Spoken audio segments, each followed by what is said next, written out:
हर हर महादेव, हर हर महादेव। क्योंकि छोटा सा मार्केट लगा रहता है एंड यहाँ पे पुराने सिक्के वगैरह भी। इतने लोग ऑन टाइम पहले पहुँच चुके हैं।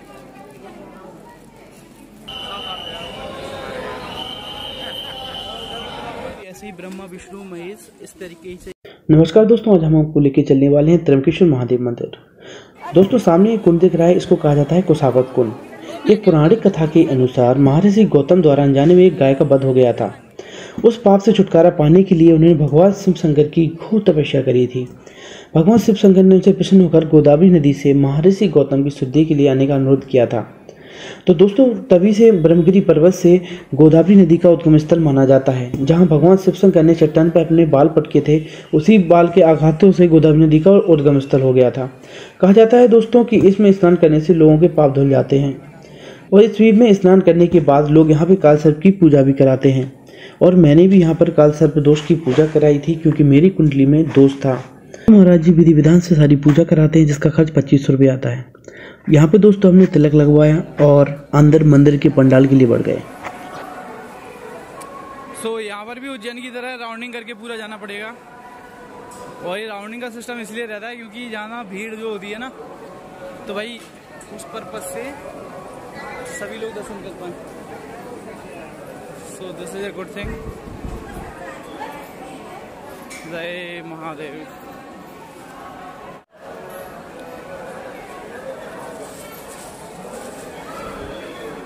जय महादेव।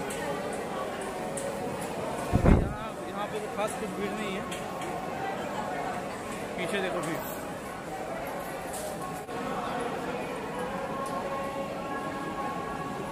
में इतना टाइम नहीं लग रहा है क्योंकि ये सारी रो खाली है, बट वहाँ से देखो भीड़ स्टार्ट हो जाएगी एंड वहाँ से जाना पड़ेगा स्लोली एंड सब लोग खड़े हैं ऑलरेडी। एंड जैसे ये मेरा फर्स्ट एक्सपीरियंस है यहाँ पे त्र्यंबकेश्वर ज्योतिर्लिंग के दर्शन करने के लिए। महाकालेश्वर के दर्शन कर लिए थे एंड अब ये सेकेंड ज्योतिर्लिंग है जहाँ दर्शन करने का सौभाग्य मुझे दोबारा मिला और मैं दोबारा यहाँ पर आ गया। साथ में कोशिश करेंगे कि आपको भी वहाँ के अंदर व्यू दर्शन करा पाए। लग जाए तो इसमें बैठने का सीटिंग अरेंजमेंट भी है, तो ये शानदार है।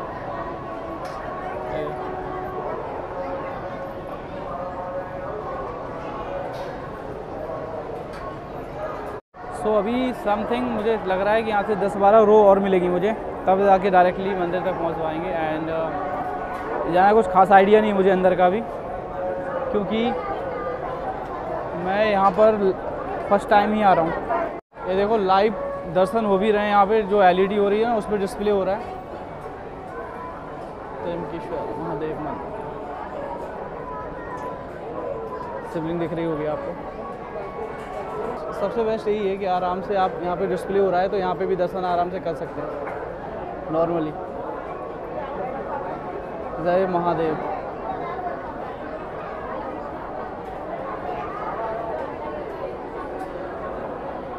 इतनी सारी रो जो हैं वो हम लोग अभी पास करके आए और ये इतनी सारी रोज़ और बची हैं। मतलब यहाँ से पूरा का पूरा सीधा जाना पड़ेगा एंड फिर घूम के इस तरीके से राउंडिंग वाला सिर्फ चलता है यहाँ पे जिग-जैग लाइन। एंड उस तरफ भी मुझे लग रहा है कि सेम टू सेम कंडीशन वहाँ पर भी है, तो वहाँ पहुँचते हैं, वहाँ का भी व्यूज़ दिखा देते हैं आपको।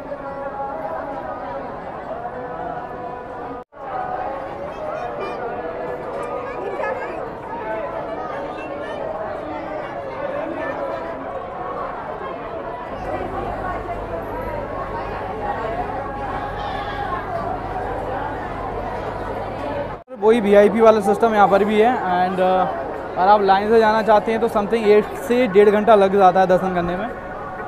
समथिंग मुझे लग भी रहा है क्योंकि समथिंग 20-25 मिनट तो मुझे हो गए इसमें खड़े खड़े।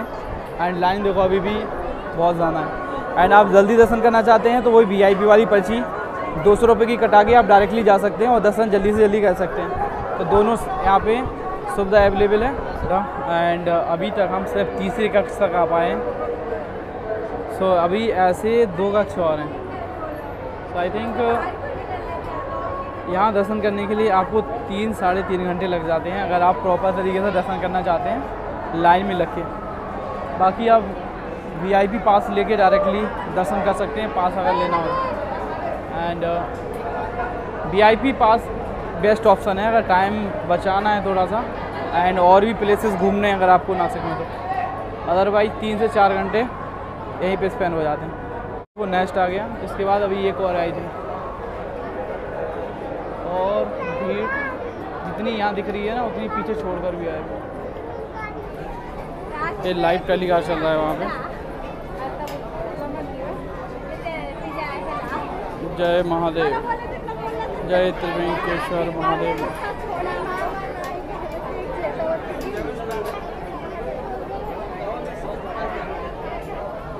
तो एग्जैक्टली मुझे अभी 2.5 आवर्स पूरा कंप्लीट हो गया है एंड 2.5 घंटे से मैं लाइन में हूँ और अभी तक एग्जैक्टली जगह पे पहुँचा नहीं। एंड जिगजैग वाला जो पोर्शन था वो तो ख़त्म हो गया, बट अभी एक लंबी लाइन वो दिख रही है।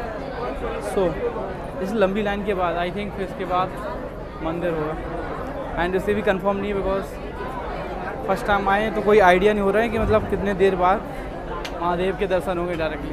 एक ये आई थिंक एंड बहुत लंबी लाइन है। तो यहाँ से सिंगल रो चल रही है, सिंगल रो ओनली एंड बहुत लंबी लाइन छूट के आए बेसिकली। एंड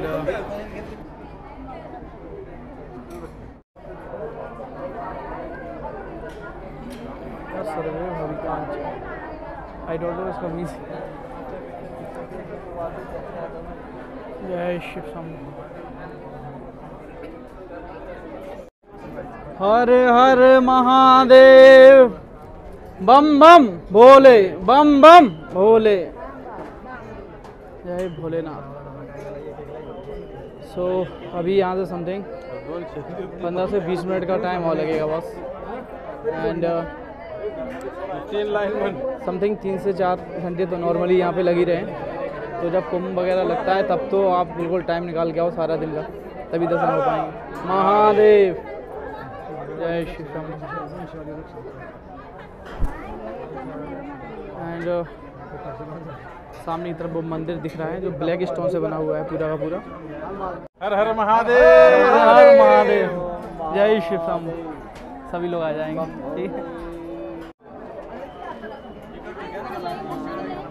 वही दीप स्तंभ है जैसा कि उज्जैन में देखने को मिलता है आपको and same as it is.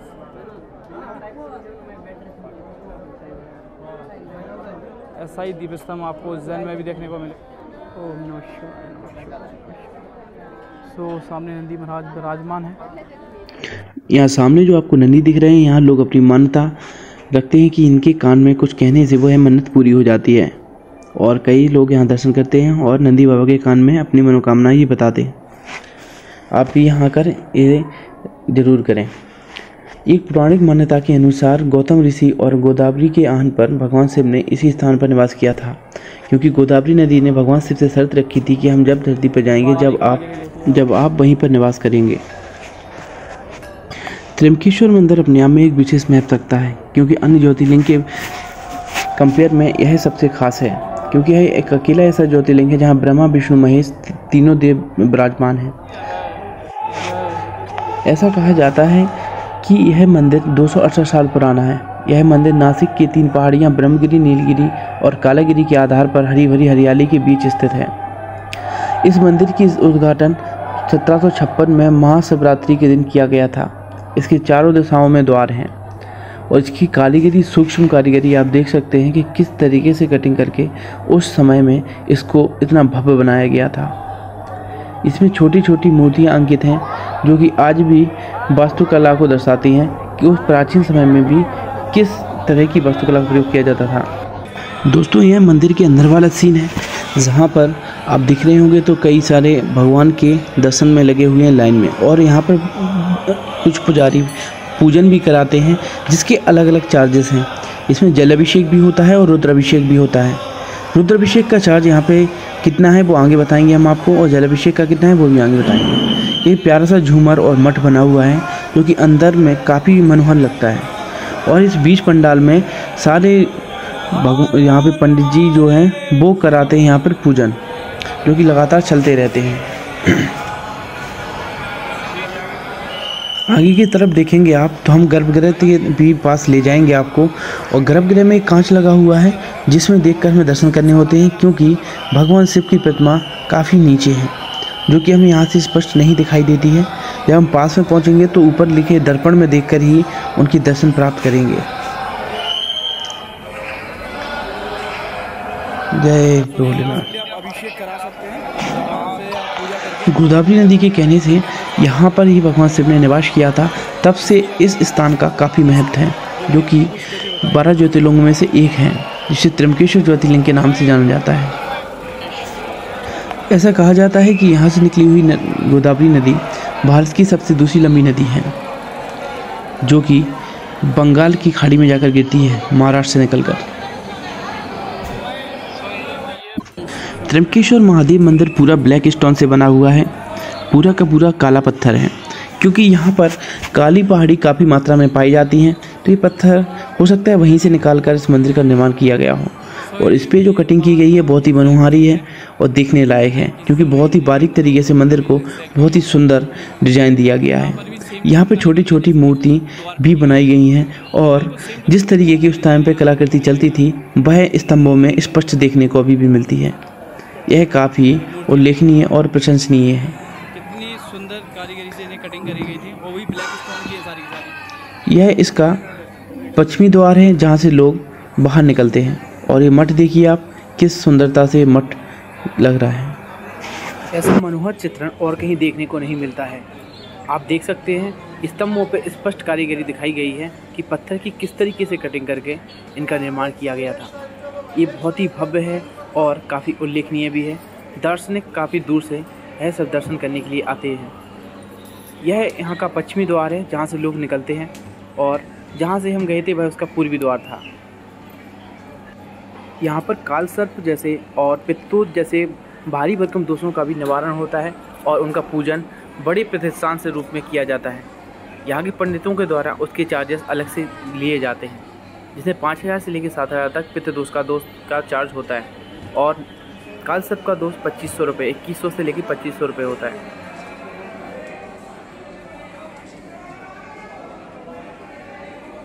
तो यहाँ की जो देवड़ी है वहाँ पे मुझे सही की आकृति देखने को मिली, जो कि उस टाइम पे बनाई जाती थी। तो आप इस देवड़ी को देखेंगे तो आपको लगेगा कि ये लकड़ी की है, लेकिन ये ब्लैक स्टोन पे डिज़ाइन करके इतनी प्यारी बनाई गई है। इसमें सही की आकृति भी है और साथ में आप देवड़ी की डिज़ाइन देख सकते हैं। ये बहुत ही मनोहारी लगती है देखने में।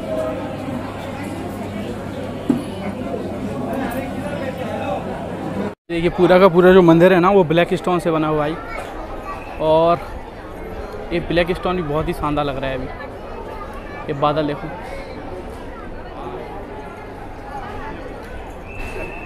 जय त्र्यंबकेश्वर महादेव। इसके ऊपर वाले मठ पे हल्की सी कारीगरी भी करी गई है जो उसी टाइम की है। एंड यहाँ पे देखिए शेर बैठा हुआ है, वाइट लाइन। और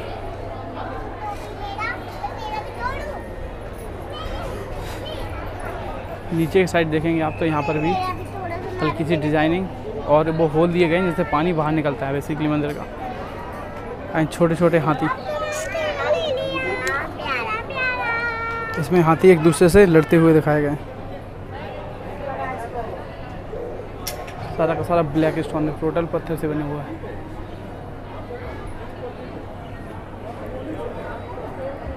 ये जंगला देखो, उस टाइम पर शानदार कटिंग करके ऐसे जंगले बनाए गए थे पत्थर की कटिंग करके, वो भी बिल्कुल इक्वल तरीके से। वाह। यहाँ महादेव का बहुत बड़ा त्रिशूल है, जो कि सेल्फी पॉइंट का काफ़ी अच्छा केंद्र बना हुआ है। लोग सेल्फी ले रहे हैं यहाँ पे। देखिए, ये किसी टाइम पे मेन गेट होता होगा, बट अभी पीछे से दर्शन करने के लिए आते हैं। और ये एग्जैक्ट गेट बन गया है। यहाँ से देखिए लाइन लगी हुई है, यहाँ से इंटर होते हैं सभी लोग। और नंदी महाराज जो है ना वो इस वाले मठ में विराजे हैं, और पूरी ये लाइन यहाँ से यहाँ तक, यहाँ पे महादेव का मंदिर।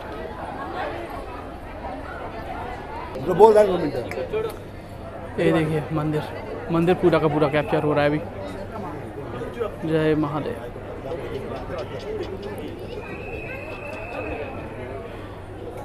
ब्लैक स्टोन है तो इतना क्लियर नहीं आ रहा है जूम करने पर भी।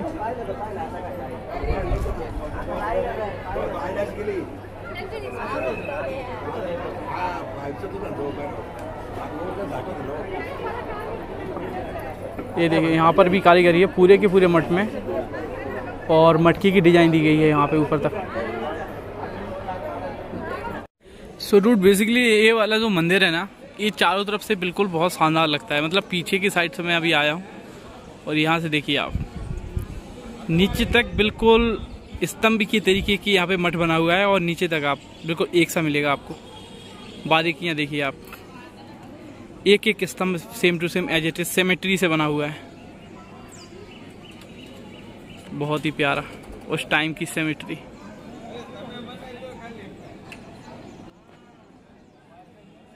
जय महादेव। सो बेसिकली जैसे ही आप बाहर निकलेंगे ना पीछे साइड से, तो आपको बहुत सारे ऑप्शंस देखने को मिल जाएंगे, क्योंकि छोटा सा मार्केट लगा रहता है। एंड यहाँ पे पुराने सिक्के वगैरह भी 10 पंजू यहाँ पे सब मिल जाएगी। क्या भैया पिंडी वाली संख्या ही है क्या आपके पास? अलग से पिंडी रहती है? अरे अलग से ऊपर वाली पिंडी छोटे अलग से लगी रहती है ना पिंडी। अंगूठी देख रहा हूँ।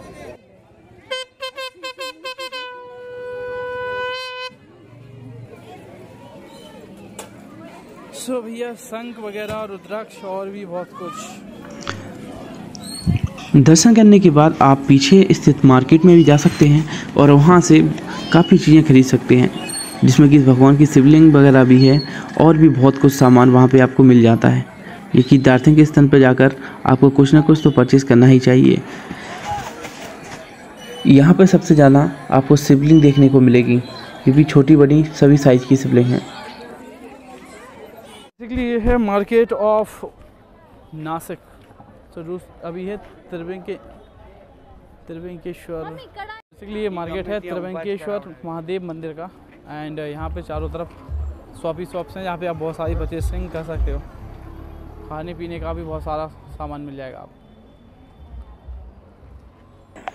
तो यहाँ से हमने अपने लिए भुंटे पैक कराए, जो कि काफ़ी स्वादिष्ट थे।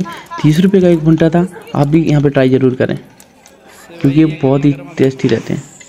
इनका टेस्ट बाकी में काफ़ी लाजवाब था, और आप यहाँ पे आके इसको ट्राई ज़रूर करना। त्रिवेंकेश्वर महादेव मंदिर के पास। और ये भाई बादल, ये बहुत ही घनघोर बरसात आने वाली है बॉस। और ये बादल जो है ना वो पहाड़ी से नीचे आ गए गाइस, क्योंकि पहाड़ी की जो ऊंचाई है ना वो 4-4.5 हजार फीट ऊंची है।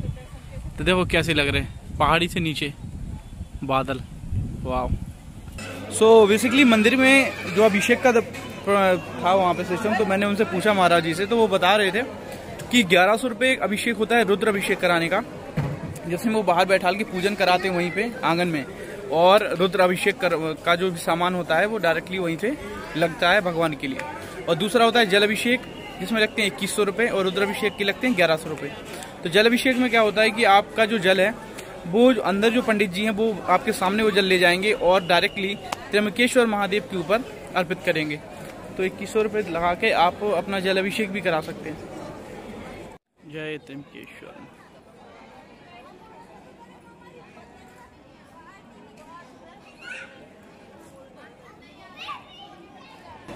तो जैसे कि पिंडी के दर्शन वहाँ पे अंदर होते हैं ना, as it is Brahma Vishnu Mahesh इसी तरीके से विराजमान है वहाँ पे। ये आपको जो पिंडी दिख रही होगी ना, as it is same to same ऐसे ही अंदर भी ऐसे ही ब्रह्मा विष्णु महेश इस तरीके से ही वहाँ पे पिंडी विराजमान है।